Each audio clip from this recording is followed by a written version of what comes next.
have that with us.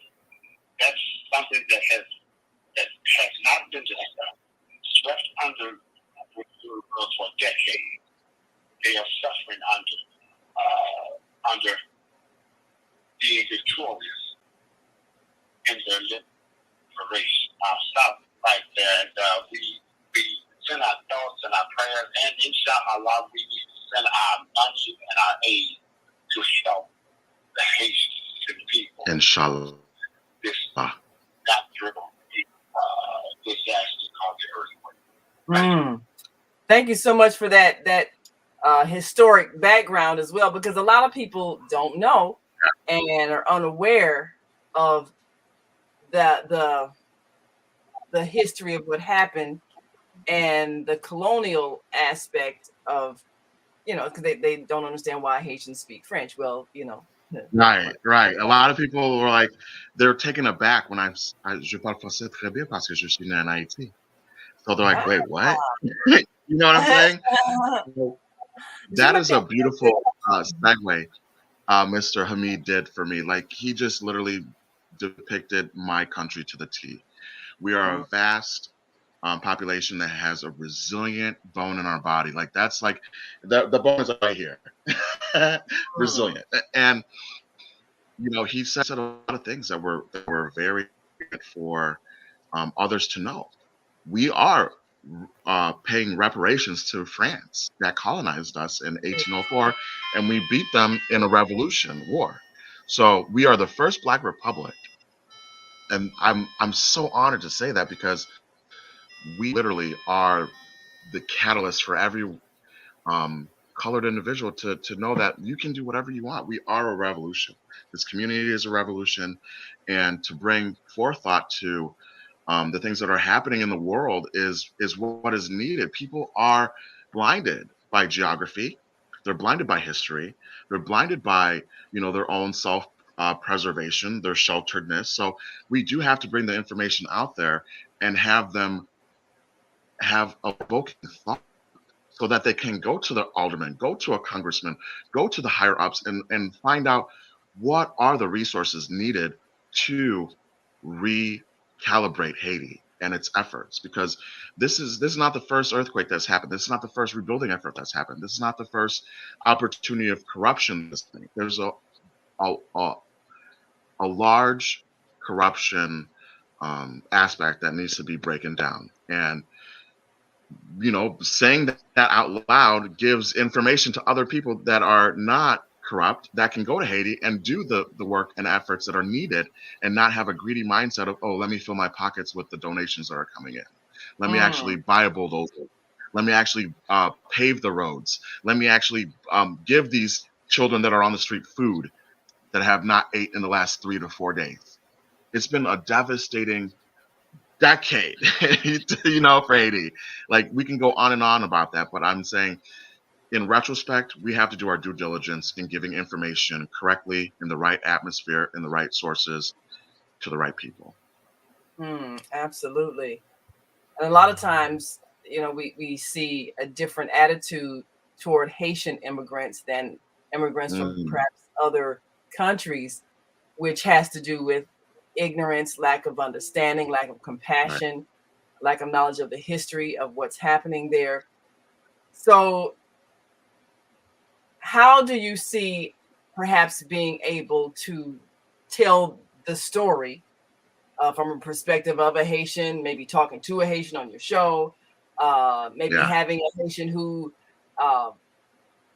has some communication skills that can, everybody's got their own private camera now with a cell phone, being able to show literally what's happening. How do you see that as being able to sensitize people now that we have the technology to really, it's not just a matter of the big broadcast networks being able to bring us on the spot news of what's happening on the grounds in these situations, but the average citizen can actually garner the means to tell the world what's happening. So how do you see that as maybe affecting how people will respond to individuals when they can hear and see what's going on and be told the history, as Kareem just said, being able to educate people in a way they had not been told before? How do you think that's going to affect maybe their responses? I feel as though it's gonna go for it. Go No, for it, go Ebony. for it. Go. I feel like it's gonna heighten the sensibility and the you know intrinsic value of helping others, because an immigrant comes here, they're already in fear for their life. So Mm, having someone that has been through traumatic experience talk about what they've gone through on the front, field lines or whatever on our show, that would be an impactful thing. You know, you would hear the emotion, you would feel the emotion from the person, and actually, destigmatize what you think a Haitian is, and so and you can insert any culture in there. It doesn't have to be Haitian. It could be the Afghanistan people. The right. Afghani government has been demolished, and you see the people's plight trying to get on that U.S. Air Force, fighter jet, and then they're at a wit's end. And so we need to be mindful of these immigrants that come from these battered, traumatic experiences, and be that what is that called, the sanctuary that lets them come to this country and be what they are meant to be. And Mm, like you said, creating a little platform in an intimate setting, not in a grand scale, but like on Evolution Pop, on the female solution, we can bring that to people in an intimate setting, and then watch it fester and flourish to an even bigger snowball effect of getting resources, getting doctors, getting dentists, getting people out there that need hear it and help. mm. Ebony, What can you add to that? one of my goals. We'll go right ahead. Mayor here in St. Louis, she's a young African American, very diverse and very insightful. She have invited 1,000 Afghans Wow. that they can settle here. Wow. Now, I was riding with a friend of mine yesterday, and that was announced. And my friend said, "Oh, they're going to be over here blowing stuff up."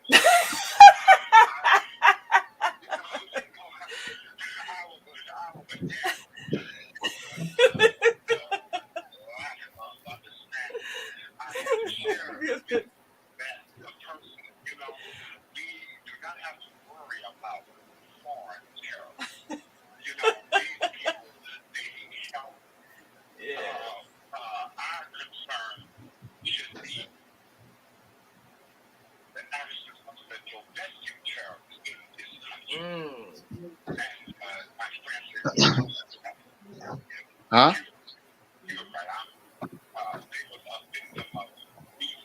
Absolutely. Just like people talk about us. But that's I mean, it's sad because a lot of people, they have that fear because of what they see on TV, just like what the world is told about us. All those people come over here, they guns shooting up everybody. I mean, that's what they believe about Black Americans. So we end up getting the same kind of distortion about other people. And this is why we need to be able to talk to each other. And that's always been my vision, to talk to the people that everybody's afraid of because because the media has told them that these people are the enemy. One thing I had envisioned, and just coming out of college, my goal was to be a foreign correspondent. And Ebony, I was going to ask you, because one of the things that we see a lot of times in different countries where there's war, there's violence, and very seldom do you see female reporters in those environments because sometimes it's dangerous. People have gotten killed.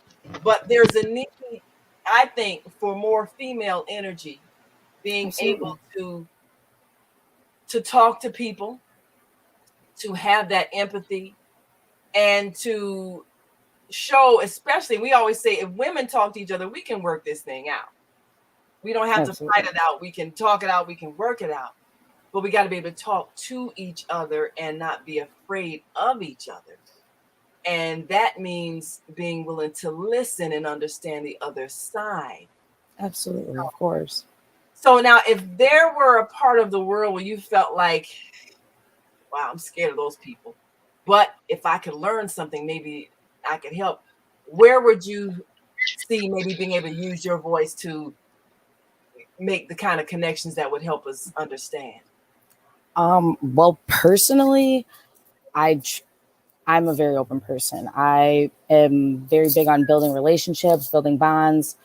I can't say that there's a person that I would ever be afraid of, just because we are all human. We bleed the same blood. Like, that's a big thing for me. I grew up in a mostly prominent Caucasian town, and that's like, it's not really a thing. I feel like knowledge is power. People are afraid because they don't understand. And it may not be because of a race or a state of immigration. It is more so, I believe, is because of lack of knowledge. People don't understand, like you said, what people are going through. People don't understand and don't have the empathy for those people in those situations. So, I mean, personally, what I've created the radio show for, and like to use it for, is just a platform for everyone. I always try to take out, I try to always keep out race and keep out anything that can create that sense of diversion or and inclusion, by staying away from those walls. I mean, it already just brings everyone in, and being able to talk about those situations, like what's going on in Haiti, and talk about those wars, but not about the negativity and all the deaths, but out of the, I guess you can say, I don't know, out of the people that are rising from those situations, out of those flowers that are growing in the rocks. If we could, like Marlon said, talk to those people and about their experience and feel what they felt and understand, I feel like the world would be a lot easier to live in, because people having that open realm of communication is a big thing. Like we discuss often, it's relationships. It could be in your home. There you can have a home war in itself because of that miscommunication. But once you take the time to understand someone's discrepancies, or understand what it is that gives them that fear or has them withdrawn, you take the time. If you notice that, break yourself down and be, I don't know, submissive to what the other person is saying, to show that you really care. I feel like it's all really about actually caring and actually wanting to know about other people. If you have that feeling that you can change the world with just a smile, like if you have that feeling like I can do anything, I just have to create those bonds. Like, just, you have to create the best avenue to do it. And I don't know, I just try my best to make it an area where everybody can feel inclusive, where nobody has to feel any type of fear or any type of, separation or anything like that. That's a wonderful trait to have. Now, I didn't want to overwhelm you all. No. 2 hours of talking, but we do have an additional hour, and we have some callers that would like to speak to you. I don't know if your time permits.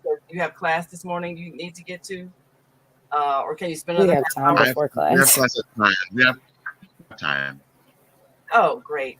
Well, if you can stay with us after the break, that would be fantastic. We've got callers on the line, of course. And if you're listening online and want to chime in, give us a call, 515-605-9325 or 515-605-9891. And press 1. So light your number up on our switchboard, and we know you have something to say. We'll open your mic and get your thoughts. I see Mama AZ on the line. I think you were going to ask me something earlier. Press 1 if you have a question you'd like to ask our guests. We're talking to Marlon Mayhew and Ebony Trotter of the Illinois Media School, and they are showing us the power of speech.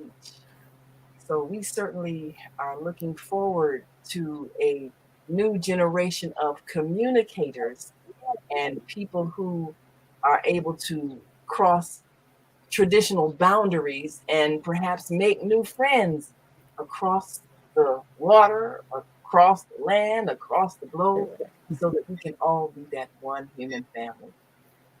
So again, if you're listening online and want to join this conversation, give us a call, 515-605-9325. If you're on our switchboard, please press 1. So we know you have something to say. We'll bring you into this conversation. And if you're watching us live on Facebook, of course, simply write in your comments and we will share them with our listening and viewing audience. And we'll be right back after this quick break. So we want you to stick and stay. Don't stray away. We'll be back in a moment. Stay with us.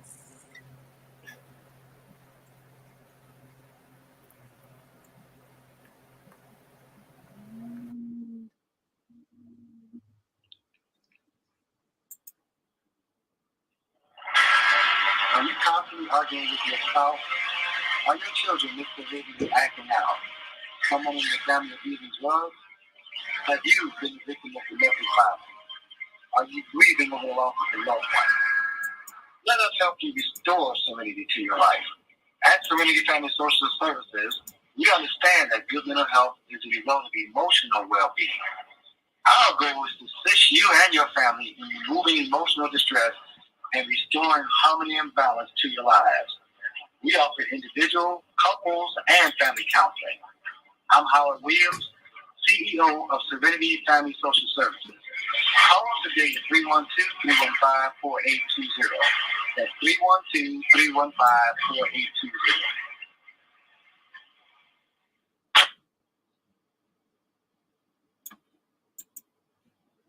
Oh man, God sent the monthly sun bill today. This sunlight is really expensive, especially during this season. I'll probably have to work overtime to pay it. Well, you better pay it on time. We don't want the sun to go out and we're sitting up here all day in the dark. Wouldn't it be terrible if God charged us for sunlight? Well, thank God, the light and heat from the sun is free. So why are we paying such high bills for the energy we use in our homes? Because we don't know how to use solar energy, the free energy from the sun. You can convert your regular home to a solar energy home and save tremendously on your electric bill. Take a look at your electric bill. Would you like to reduce or possibly even eliminate that cost altogether? Let one of our solar consultants show you how. Call today, 312-849-3456, and schedule a free consultation. That's 312-849-3456.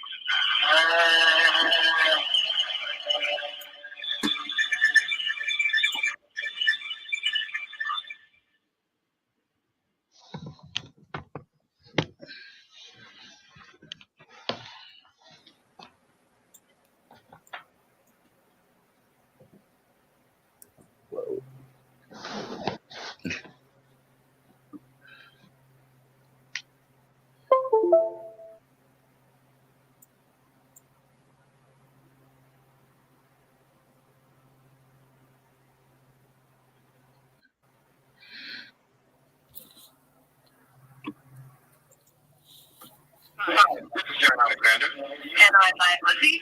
Meet people like you who are making a positive difference in the world. Watch us every day on The Media Connection at www.youtube.com/The Media Connection TV. YouTube, we'll see you soon. There are people who choose to make a positive difference in the world. Our job is to bring you their stories to motivate you to do the same. Join us each week, host John Alexander and Naima Latif, as we bring you the educators, entertainers, elected officials, religious leaders, and community activists whose works are transforming this world. Find out how you can make a difference too. Be inspired. Watch The Media Connection. Mondays at 5 p.m. and Tuesdays at 12 noon on cable TV channel 19 in Chicago. And other cities, check your local cable district.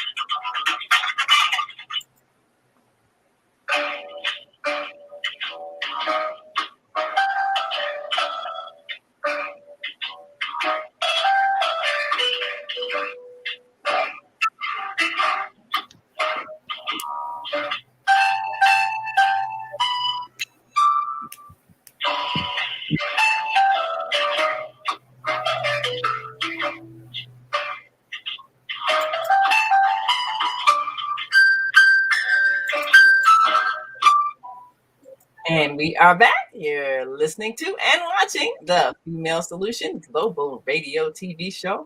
I'm Naima Latif, along with my co-host Kareem Hamid and our American Muslim 360 family. And we are live here with Marlon Mayhew and Ebony Trotter, students at the Illinois Media School, where they are mastering the art of communication and this new technology, which is changing the world. So we've got a caller on the line that'd like to speak. So, Brother Kareem, I'm going to open up the mic for area code 863-816. Give us your name, where you're calling from, and your question or comment for our guests. I just want to throw a stat out there, particularly, I think most people don't know it, particularly communication. In the United States, at least as of 2018, there were 19,495 incorporated communities around the United States. After that number, 14,768 have populations of below 5,000 people. And in my travels, a lot of those towns that have a population, which is the majority of the United States, a lot of those towns or communities didn't have any media outlets at all. I'll give you one example. Everybody's heard of Orlando, Florida, and Orlando, Florida has the Orlando Central, which is their main paper.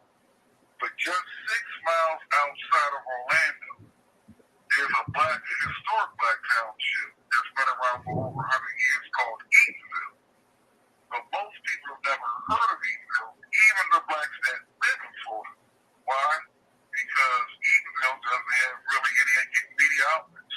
So there's a bunch of towns all across the United States, numbering in the thousands, that don't have. So if you're an innovator or a pioneer mindset, I would look at these smaller towns that have no media outlets, set up shop in those areas. Those are my comments. Well, thank you, Wow. LA. So what do you think about that? It maybe going to a place and starting a company where there's a need and where people would be more receptive because we don't have any outlets. What are your thoughts on that? Marlon, you Ebony? want to help? I'm sure. I personally, I find the challenge to be exciting. I feel like that type of situation could be very rewarding and very fulfilling just in the growth in itself. He said there's places with no type of media.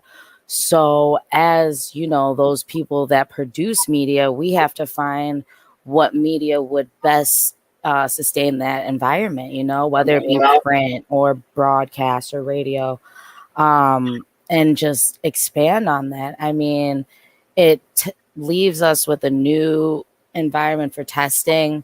And like I said, that education that really builds those bonds, starting in a place that that has no media, like he said, with such, I don't know, profound messages. Like there's a whole town that people don't know about. Like that's something that could really go speak volumes to a lot of people, and just expanding on the little things, each little piece makes a big picture. So that's my take on it. Makes a big picture. That's true. That was great. I would love to piggyback off that. With LA saying that, Eatonville has been around for 100 years and I haven't heard about it. That's kind of like, eye-opening. It's like, hey, maybe we need to put a spotlight on Eatonville, and like you said, bring a production team down there and see what happens. We can bring employment to that community. You never know. There could be a talent that has just been sitting there for years that is, waiting to break their media shell and so on and so forth. So that is a great way. See, this platform right here, Female Solution, has allowed us to learn that information. So the transition of information is superfluous within broadband. So I'm loving this. I'm loving that we're having the meeting of the minds on a live stream, and we're having live callers give us feedback on our content that we've created. So this is amazing. It's full circle. So Yes, absolutely. It really broadens the mind as to the opportunities. Now, one thing that I think can really be enhanced.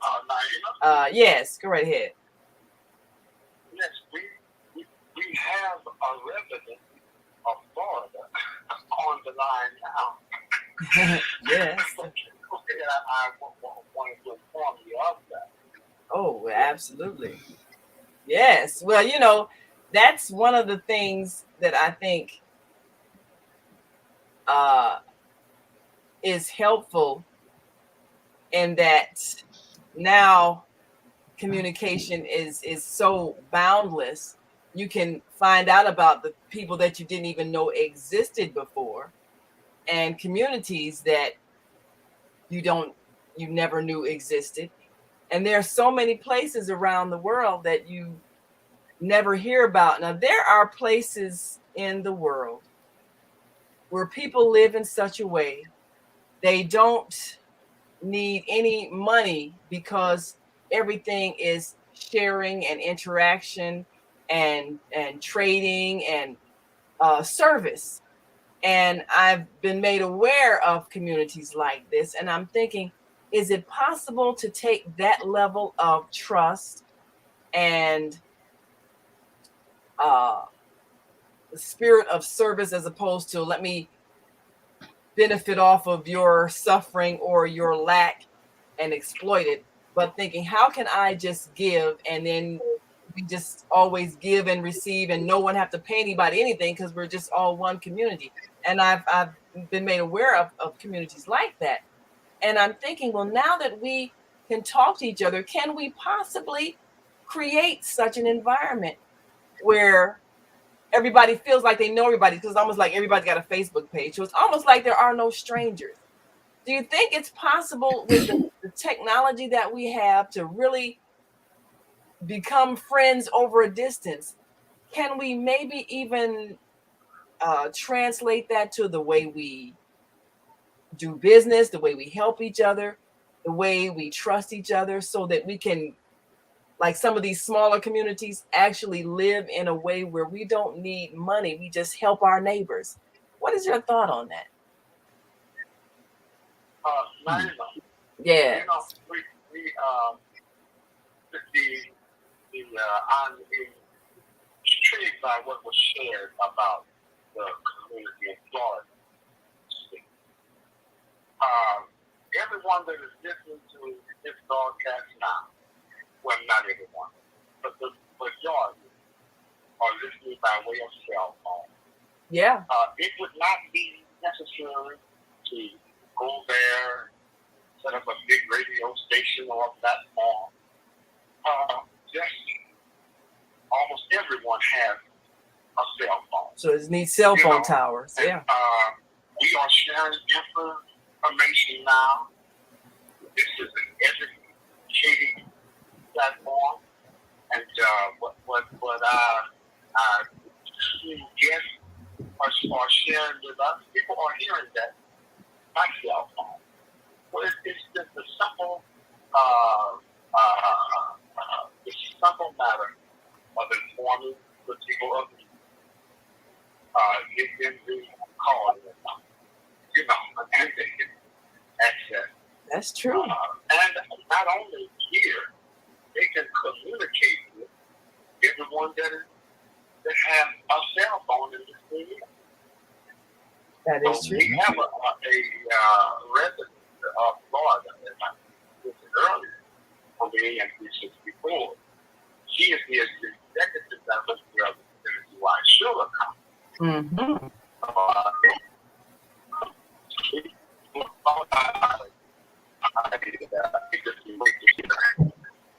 Yes.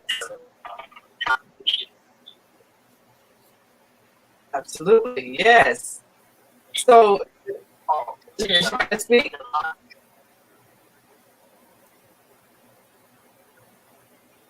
Is she ready to speak yet?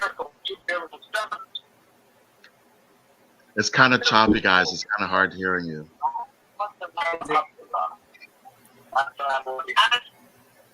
Alaikum assalam to everyone.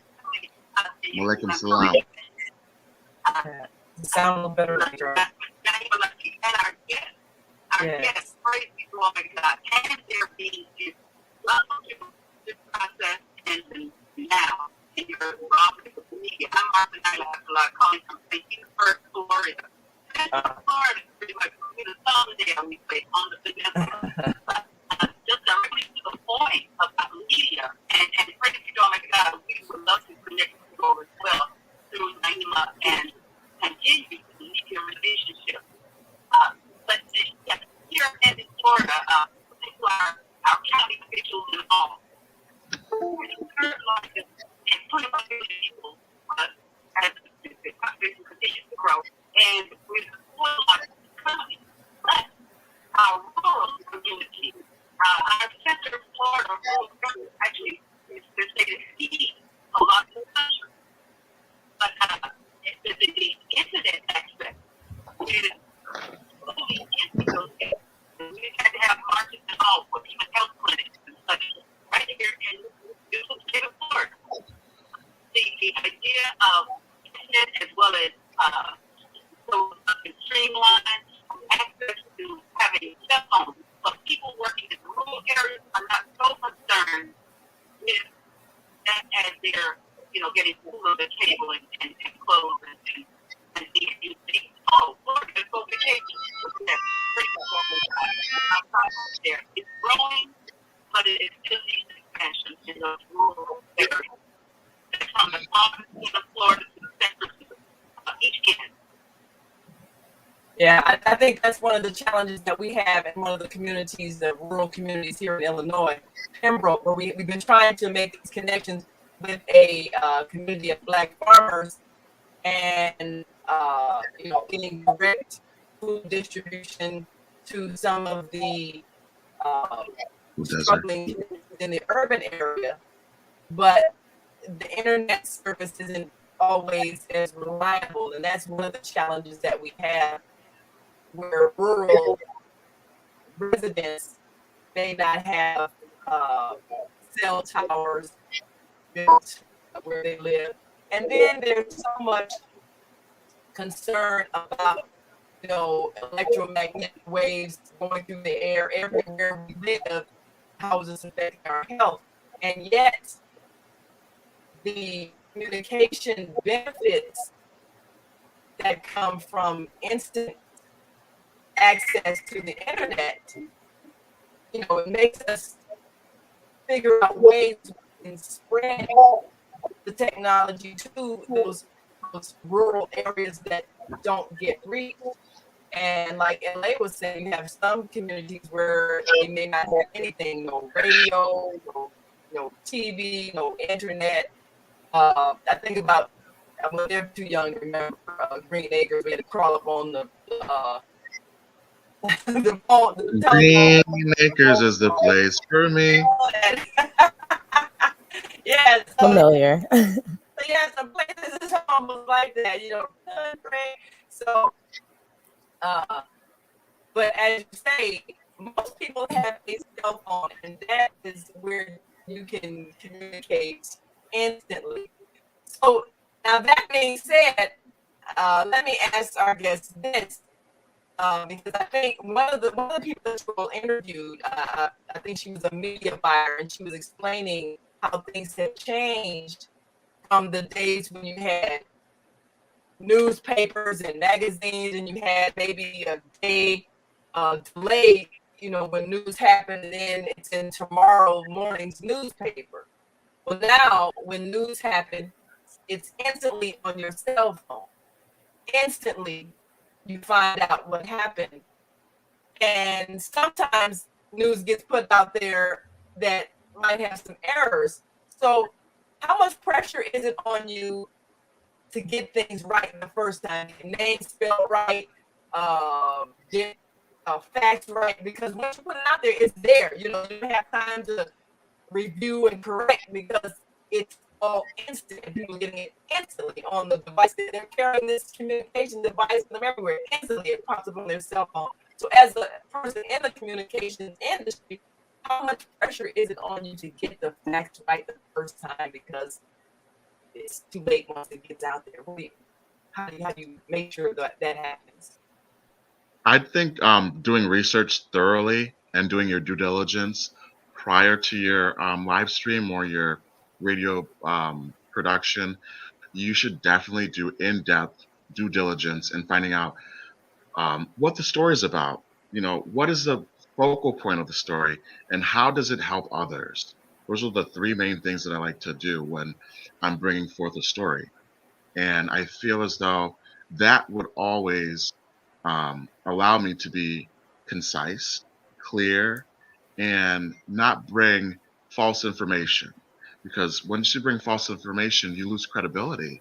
And so once you lose the credibility, your viewers might not always, view you as credible. So you have to be steadfast in finding the right information, um, researching, and due diligence. That's my free tip. Yeah.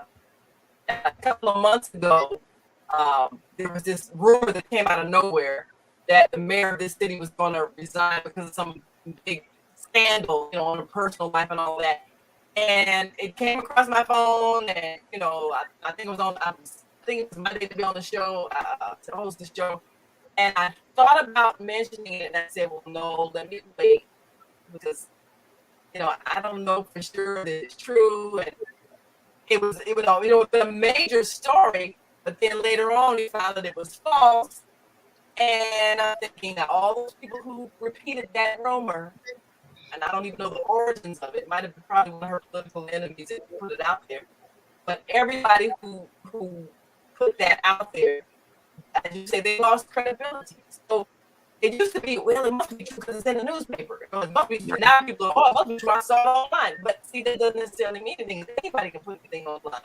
So when you research, how do you make sure that your sources that you use are credible and you're not repeating a rumor that someone started to do on Facebook or Instagram or something, and it's just a lie, fake news? How do you approach that and make sure? Well, as broadcasters, it's our job to provide people with the proper information. I think that's when it's our time to step up and really start to do that research and find out what the real story is. I get excited about a lot of things. So on my certain segments, I want to report things, but I will spend upward to an hour if I have to find the proper information, because I don't want to end up telling my people, like Marlon said, losing the credibility, because once you lose credibility, then you lose your audience and your message isn't as potent as it would be initially. So, Yes. Well, go ahead.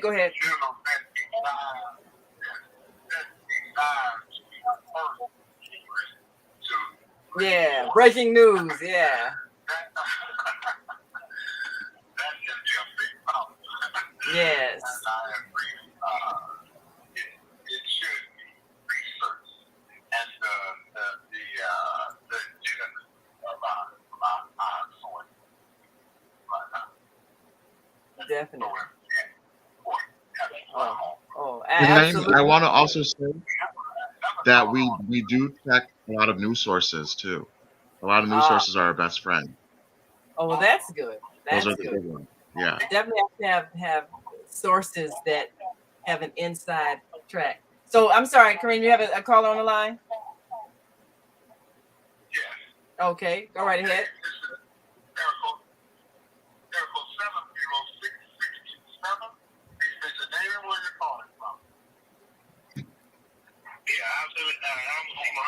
Georgia, and you're breaking up real good on that. I don't know if y'all know that or not, but those of us who are listening, I got a lot of echo and everything in your background. Okay, let me make sure I close all the mics.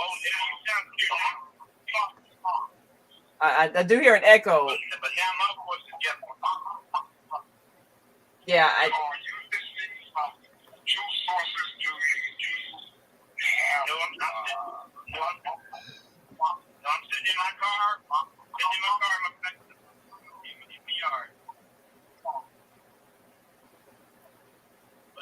but anyway, you sound a little better when you speak.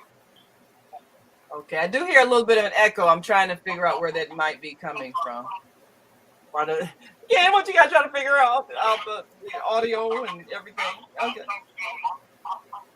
Yeah, I am hearing an echo. So I don't know. You might need to close a mic because his voice might be coming through on somebody else's open mic. Make sure Martha Nyla's mic is still closed.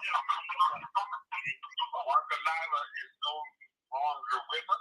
Okay. Muhammad, okay, Okay. Okay, now it sounds better. So that's Muhammad from Georgia. Okay. Yes, ma'am. Anyway, it made me think about when you do your research, it made me think about the weather chasers and all of that mobile equipment that they have. It's a good vehicle to go to the urban communities for broadcasting and introduce them to the services that y'all are providing on 360, and also to interview the people there in those urban communities. They'll have a chance to talk to the world through y'all. You're looking at generators, how to amp your power so that the telephone service that you have and bring it to that urban area will have the pull down power for clear communication with the urban community. And then once they see that you're coming there maybe on a regular basis to visit them and share with them the opportunity to touch more bases with the outside world or the inside world of their environment, then you can look at the funds that are available for 360 and other communication people who are willing to go out and make sure that the urban communities have the opportunity to stay abreast of the world event.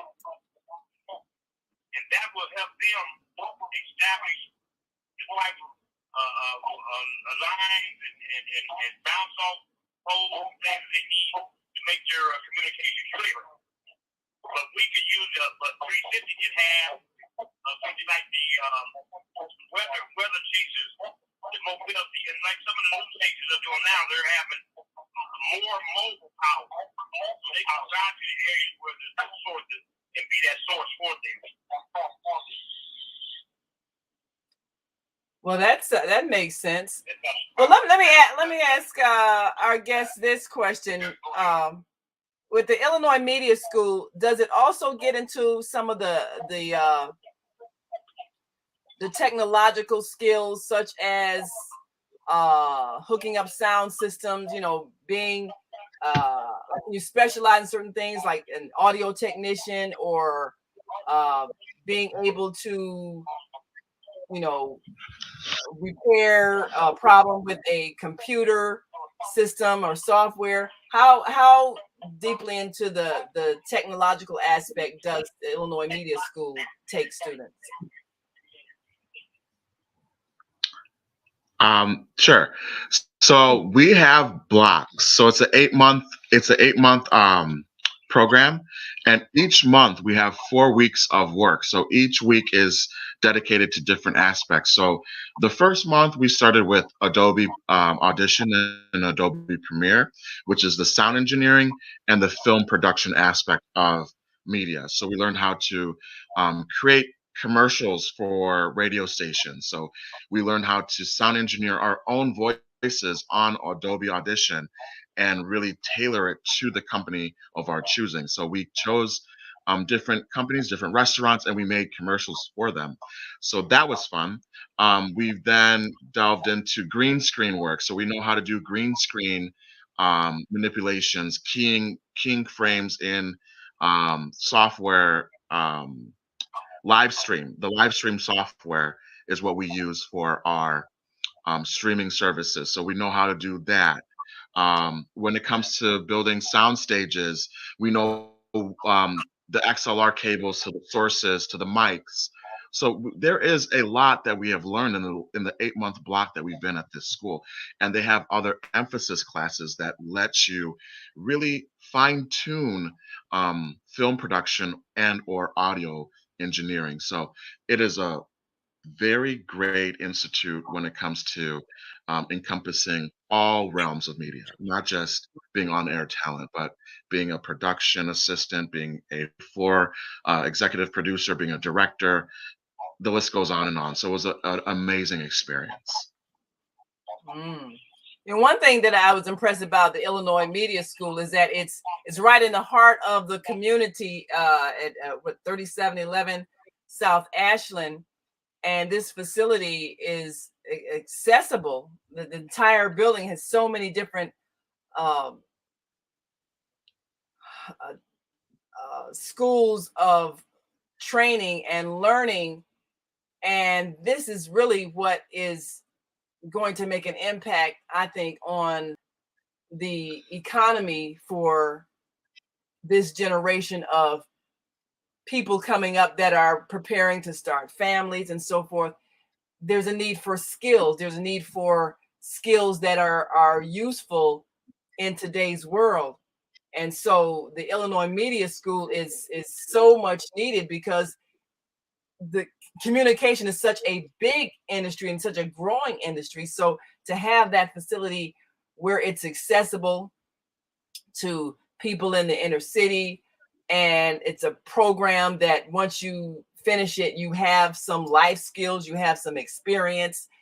I think that's a critical thing. So we need more of that. We need more places where young people are coming out of high school or maybe going to finish years, but have real skills that can empower them. Because you can take this skill and you can create your own company, you can work for another company, but however you do it, you have a skill, and that's the critical thing, having a skill that people need, that they will pay you for, or they will hire you for, or they will seek you out, and it can sustain you. And this is what is going to make a difference. Now we got to take one last break, and I know we've got a couple more callers on the line. And of course, if you're on our switchboard now, please press 1.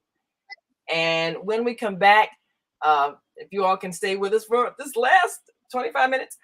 I just want to say one thing, Naima. I just want to correct a little error. So we're in 105 West Adams. So we were at a trade school convention at AIM, the Aviation Institute of Maintenance. So right there, we're just, clearing up the corrections. All right. So yeah, your location is, again, where is that location again?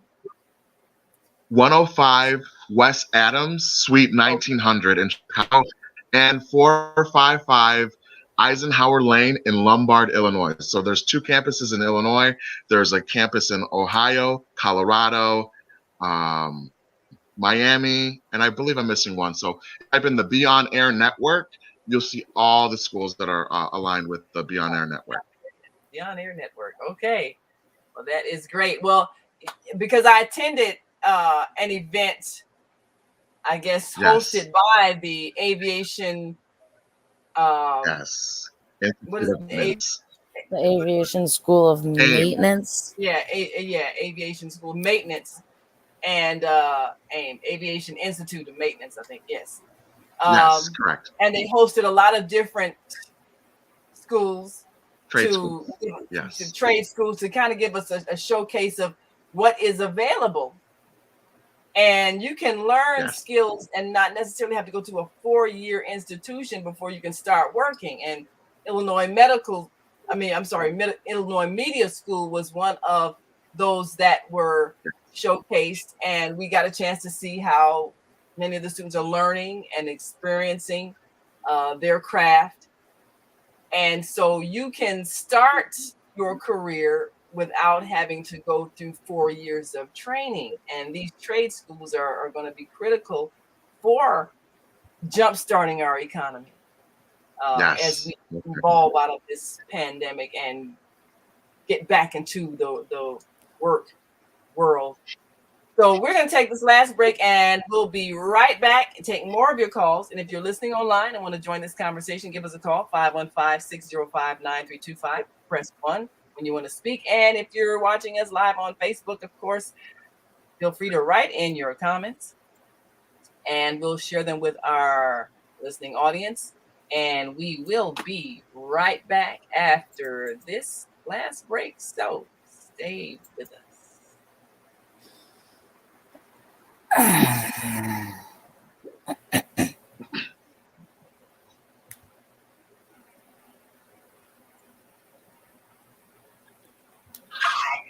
Naima Latif, executive producer of the Female Solutions Global Radio TV show. We are a part of the online network of Associated Internet Radio hosts, On Air. On Air empowers you with transformative news and interactive radio TV shows.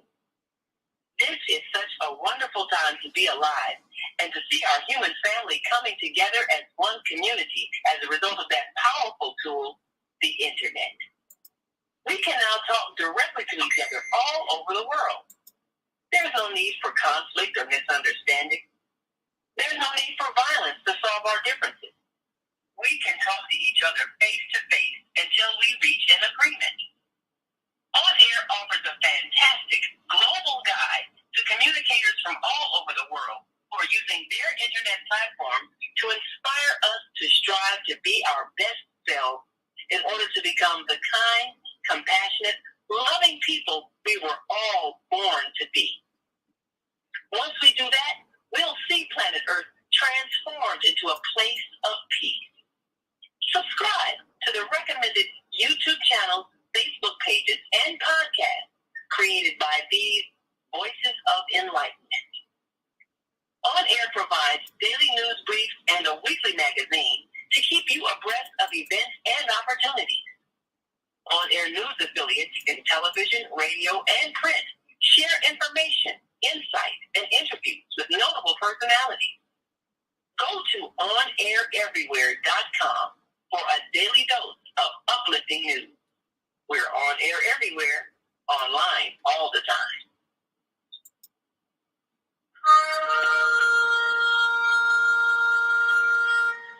I'm Beata, your holistic life coach.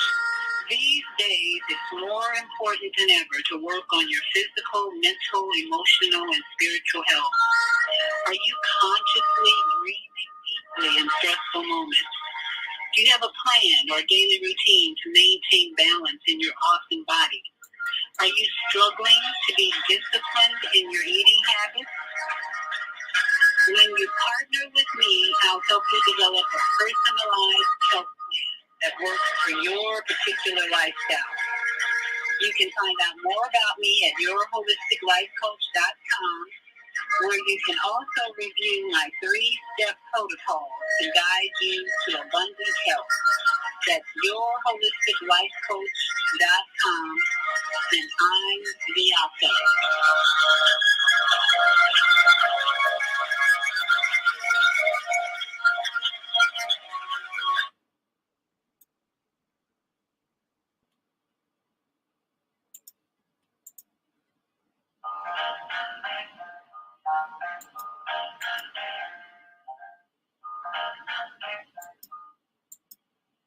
Have you ever dreamed of going to exotic places, meeting fascinating people, enjoying uplifting music, and spending nights in a luxurious hotel?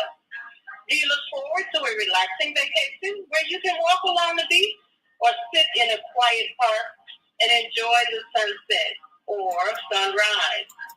Whether you're flying around the world or driving across the country, we will share travel tips that will help you stay safe while you enjoy the journey.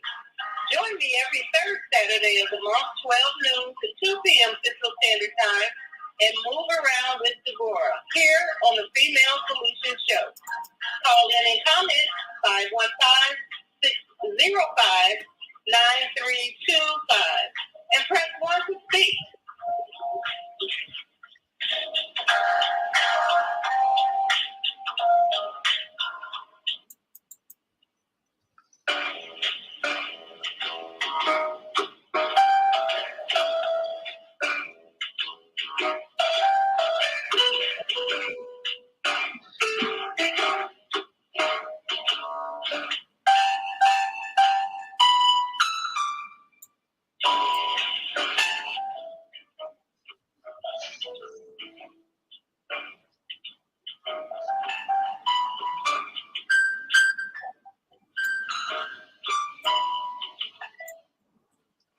And we are back for our last portion of the Female Solution Global Radio TV show. I'm Naima Latif, along with our co-host, Kareem Hamid, and our guest today, Ebony Trotter and Marlon Mayhew of the Illinois Media School.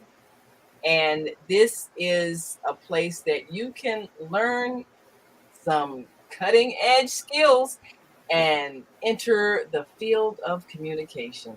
If you, like many people, want to be an Oprah or people, everybody That's her dream. That's her key word. That is her dream. Oprah, but better is what I like to say. I need all the networks, TV, radio. Right, because nowadays you got to be able to do it all, and people think it's easy being able to keep a conversation going, ask the right questions, make sense, not stutter. It really takes some concentration, and sometimes my biggest thing is to speak without saying and my speech teacher called it vocalized pauses. So to be able to speak fluently and to be able to carry a thought and have a conversation that is interesting, it's not as easy as it looks, especially when you have to be multitasking, as we often are. You have to be watching cues, signals, sometimes operating switchboards if you're doing radio as well. And nowadays you are doing, most of it is radio, TV. Sometimes you're operating a lot of different aspects of communication. But one thing I wanted to ask you about that I think being in a situation where you probably interact with a lot of different groups, different ethnic groups and so forth, I would think that because we tend to have a more diverse population or diverse interaction, that there would be less stereotypes and more harmonious interaction between various so-called racial groups. What has been your experience in terms of the people that you've grown up with? I think, Ebony, you said you grew up in a predominantly white community. And of course, Marlon, you're from Haiti, which is a whole nother cultural experience. But what has been your experience in interacting with people, say, Hispanic, Asian, European background? Is it a lot less prejudice, I should say? What has been your experience? I grew up in Glenview, Illinois, so that is also a predominantly white neighborhood. So when I was growing up in that neighborhood, they never really showed color. You know what I'm saying? Like, we grew up as children. Our innocence was blinded by the racial, blurred lines that may be. So, growing up, I never really took prejudice to that level. I always saw the person in front of me, not the color. So it really brought my internal compass to, be just me. I just have to be me, because that's all I can be, is me. And it doesn't matter if it's this, if it's white, if it's purple, brown. We speak the same. We bleed the same, like Ebony said. We're the same. Like it culturally, we're not the same, but humanistically we are. So that's my take on prejudice. I never really saw it, but like I know that it's out there, and I know that we have to work on the people that don't have the perspective that that Ebony may have, because of the way that we were brought up. So Ebony, what's been your experience? I believe growing up where I have, it's given me just an opportunity to just be that much more open to other cultures and their, diversity and just different experiences. Like Marlon said, like we got the privilege of growing up as just kids, you know. I find that the racial thing has definitely grown a lot in these last few years, more so than it has been just in the past, because coming where I'm coming from, you know, if there was a racial stereotype, um, more so, you know, it's those people that weren't even facing those stereotypes that were the ones educating others about, like, why are you saying that? Like, you just think because some person's a certain type of way that this is how they behave or this is how they act. And that was, it was beautiful to me, because that was a culture I was able to grow up in. And I feel like not only myself, but my entire community, it's just, it's a welcoming place. And, you know, by just demolishing, because, you know, everybody has stereotypes. It's whether or not you're going to feed into them. Like, of course, yes, they exist, but do they exist within your own mind and your own perspective? And are you willing to, you know, unlearn those previously taught behaviors? Because, like I said, they get that from previous education. You know, everything is taught and everything is learned. So if someone's not taught any different and they don't know any different, then they probably are more susceptible to, you know, distribute those stereotypes, because they haven't been in an atmosphere or culture when those stereotypes aren't prevalent. So in order for them to not even, those people are stereotyped themselves, you know, we just have to break down all the walls together. And I appreciate my community for, you know, the young woman it's raised me to be. And my mom. Well, and Beata has joined us here on Facebook Live. Beata is our Friday morning health and well-being with Beata. One thing that I was observing, even when we had a lot of the Black Lives Matter protests, a lot of it was led by young people of various racial, ethnic backgrounds, various nationalities. And we had one. There was mostly the millennials that were kind of spearheading it. I noticed a lot of times when there is still holding on to prejudice, it tends to be older people. And it tends to be people that either have been kind of brainwashed by the old media stereotypes, or people who didn't grow up in a diverse community. So is there a way to reach the older generation that in some ways is still holding on to prejudice as a way of life? Or do we just have to wait for them to just, you know, kind of die out? I mean, what do you think is it possible for them to learn? Marlon, if you don't mind, I'd like to start this one. Well, I have a Nana, my grandma Gwen. And yes, I mean, it is possible, but with the older generation, you know, they are kind of stuck in their ways. It's just depending on their openness and their willingness to understand that those stereotypes maybe aren't so prevalent as they used to be. I know experiencing things with my Nana is way different than experiencing things with my grandma Gwen, because I guess my Nana gets out more in the community. She's more social, but my grandmother, she's more so home-ridden. So she doesn't get that exposure, and she doesn't get to see the world for what it's become and what it's evolved into. So she's mostly susceptible to the media and the news. So it's always that media projection, what's placed in their head. So she doesn't see the positive stories. All she sees is another cop shooting another child, or another racial charged crime. Like, there is so many more, I don't know, stories and outlets that aren't being, I don't know, given to the people in order for them to understand. It's like, sometimes it seems as though that people want those behaviors to stay. And I think if we just keep pushing as, you know, younger people to educate the people that we love and care about, they'll understand, because they see how passionate we are and how beautiful the world can be when we talk about inclusion and connections. And I personally get overjoyed, and I know they sense that, which is why they are more open to the things that I say and my ideals, and, you know, that sense of communication. Yes.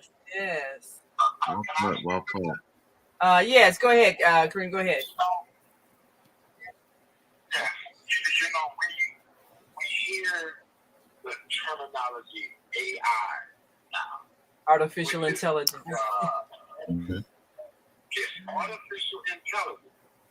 Now, they are speaking of robotics in that field. But why would they use the terminology artificial intelligence? Well, the people that coined that phrase, they are pointing to what has occurred and what we have been living under. Intelligence means our way of thinking. And our thinking has been artificial. Oh. It has been constructed by those that are the enemy to human beings. And they give us color coding to identify each other by color code, which is an artificial construct. And we have been operating under artificial intelligence. And now Almighty God has moved us to what we have been speaking of here, a universal and global vision. And global vision. We are moving from out of the artificial construct to the original intelligence. That humanity is one. Yeah. And Almighty God says to us in the Quran that He has created you various colors, nations, and tribes, so that you become familiar with each other. And from that familiarity and that interaction, we are enjoying shared benefits of each culture, each race. We are deriving benefits from each group that brings that have housed within them their culture, their benefits, and we are all sharing in that. We are one soul, one humanity, but we have been operating under an artificial intelligence, an artificial way of thinking, and from how we think dictates our behavior and how we view one another. We are moving from out of artificial intelligence to the original way of thinking, the original intellect, that we are one humanity. And the millennials and those like me, I'm from out of that artificial construct, and we represent a new mind, a new way of thinking, a new way of viewing the world and us in it. And it is growing. No one can stop it. There will be outlashes and trying to hold on to the artificial construct. But when God has willed a thing, there is not a power on earth to stop it. So there are people that don't like me, and our young people are recognizing the original way of thinking. And we will no longer, those shoes do not fit. That small box that we were all put in, that's not. First out. Right. Well, mobility and our movement forward. Yes. The But more we interact with each other, the more similarity we yes. will see, and we will realize benefit. Absolutely. I refuse to be Yes. trapped in that color code identification. Well, that's the thing. You know that's the thing, Kareem, that I'm hoping that we even change the language that's used, because we get stuck in identifying ourselves as minority or some other kind of denigrating thing. And I think we need to do away with descriptions that have to do with your color or your place on the earth where you were born, because none of that defines who you are. I think Reverend Jackson said if someone can define you, they can confine you. Meaning they keep you small. They say, well, you're only a this and you're just a that. And we're nothing of the sort. That's right. We're a soul, which is limitless. Absolutely. Right. So we need to let go of the oppressive language. We move from the oppressive language to the liberating language. I like that. Liberating language. Yes. Right. Speak liberating language. So tell us, Marlon and Ebony, what's on for your show this Friday? What will you all be addressing? That's a good question. Oh, Marlon, you wanna? Sure. So this Friday in Marlon's Closet, we will be talking about Ray-Bans. We're going to be talking about the designer behind Ray-Bans and where the Wayfarers came to be. And we're also going to be talking about our glizzy review that we had. So glizzy is a hot dog. We do hot dog reviews. And so we went to Flips this past Friday. So we're going to be talking about our time at Flips and giving a review and the address for that. And what are we talking about with the horoscopes on Born Today with Ebony Jade? So we got the horoscopes with Born Today with Ebony Jade. It's almost Virgo season. Oh. But something we have our big segment, Chit Talk Chicago, which we're going to cover what we did at the Aviation Institute. We're going to talk about C-SPAN. We're going to go into big details about that. Lollipop culture this week, you actually kind of gave me more so of an idea of kind of the topic of it. And it's more so gossip and rumors and their relation into culture and how those negative messages kind of spread so much faster than those positive messages. And just trying to find some different ways to portray those positive messages and get those better messages across. So it's always a juxtaposition between my take and Marlon's take on all aspects of everything that we talk about. And him and I are two very different people. So it creates that, a bunch of different aspects. A very dynamic aspect of the show. So, and if you want to, can we tune in? Where do we go to listen in? Yes, if you want to tune in, you can follow, or you can watch us live on Facebook. So that's facebook.com/The Radio Show, or on my page personally, facebook.com/Ebony Jade. We also go live on evolutionpop.com. And that is so you could just hear us. If you want to put us in your headphones, you want to hear us through your speakers in your car, you're more than welcome to do that as well. And if you miss it. And if you have the TuneIn app. Yeah. And if you miss it. TuneIn app as well. All right. Well, we'll be listening in.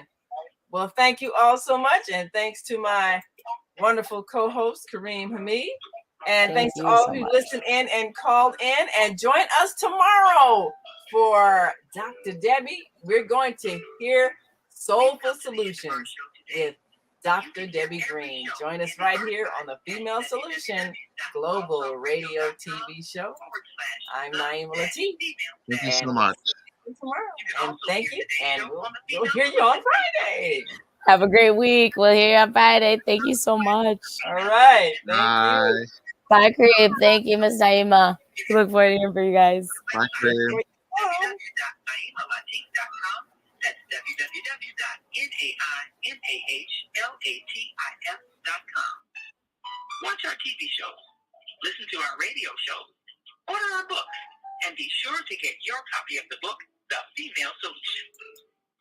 On behalf of our team of radio hosts, I'd like to thank all of you who participated in today's discussion. And to our global family listening from all around the world, we say thank you.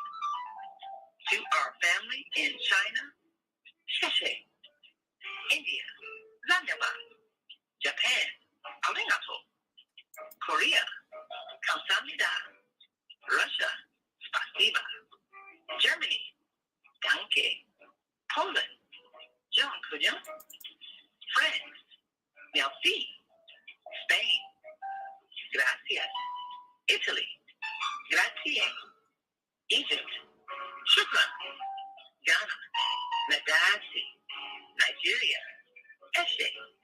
South Africa, Nyabonga. Senegal, Gere. Kenya, asante. Israel, toda.